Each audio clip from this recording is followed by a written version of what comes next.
But what's funny about it all is that we need these things to perform.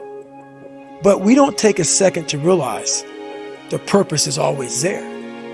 The purpose never leaves us because the very purpose is you.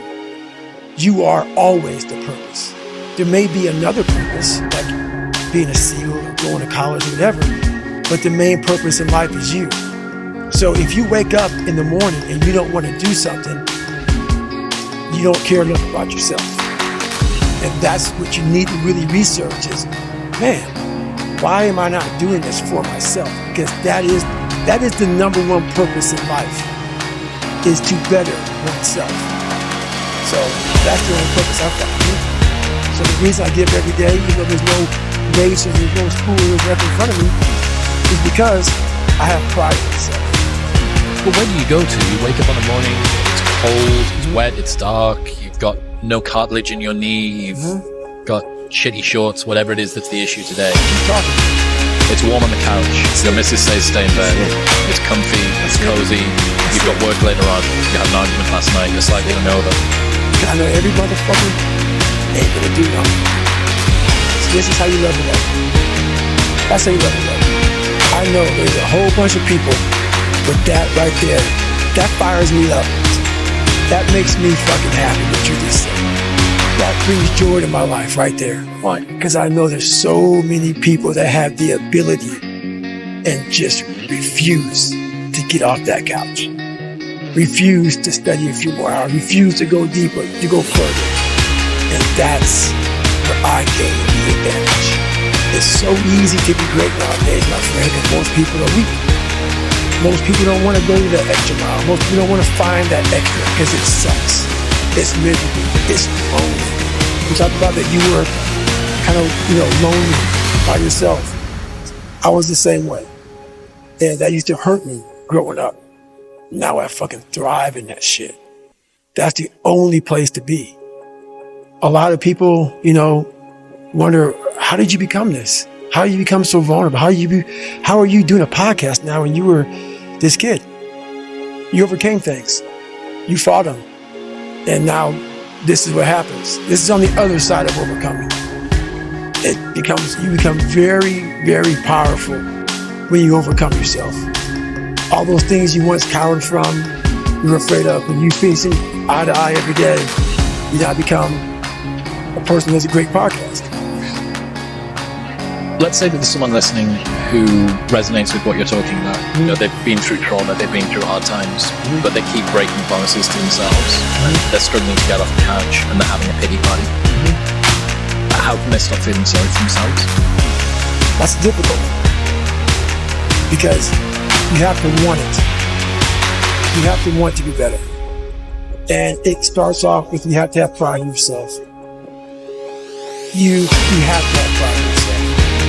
You have to have this something about you, whether it's your last name, whether it's just the smallest thing.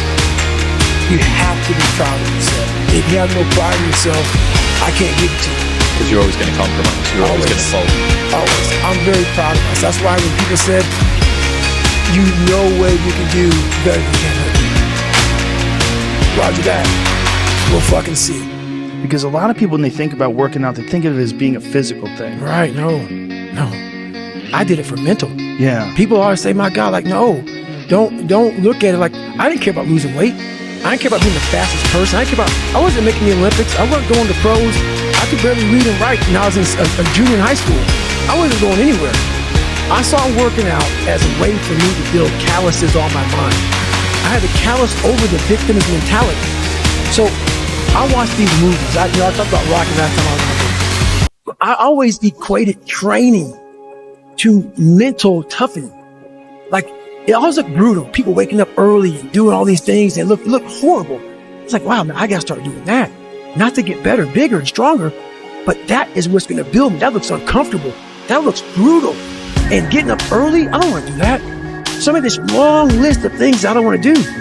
And through that, I found myself. I started, I'm like, you guys aren't doing this shit in high school. You guys are getting up at 5 o'clock in the morning, running over here in this golf course. So I started seeing myself very differently than the average human being. I was like, hang on a second. I have something they don't have. And that's when I started to develop these things through working out. It was this great, never-ending work ethic. And through work ethic, I developed self-esteem.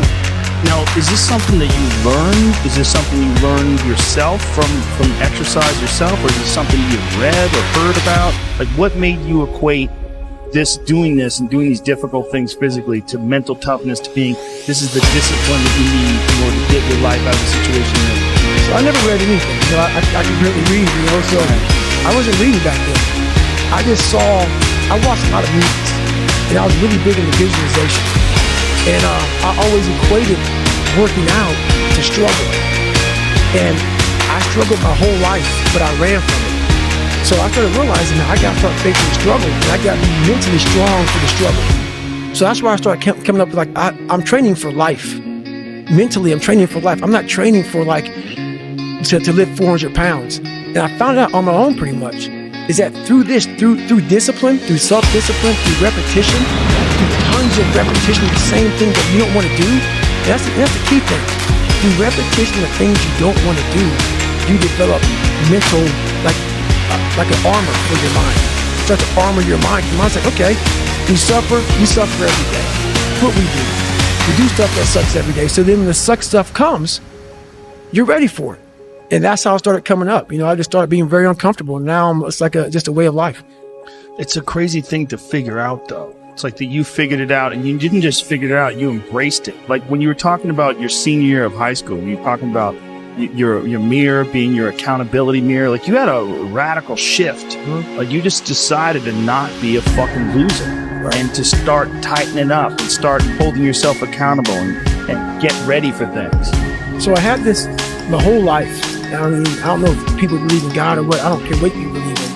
There's been this unrelenting voice in my head. We all have this voice. It's the right or wrong voice. And a lot of times that voice guides us into comfort. And my voice guided me to comfort a lot.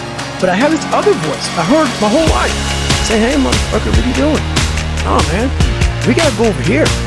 We got to go over here to that rock pile over in the fucking corner where nobody's at. That's where victory's at. We're over in that corner. So this voice was giving me all these answers. I wasn't a real smart kid growing up, but I had this crazy voice in my head saying, over there is where the fucking answers are. And I didn't want to listen to it because over there was pain. Over there was me looking in the mirror. Over there was me being accountable for all these things I went through my life. Even though people put them on me, it's now mine to own. And I didn't want to go over there by myself, but I had to. And his voice was guiding me there. It's God, whatever you want to call it. But that's what it was in me.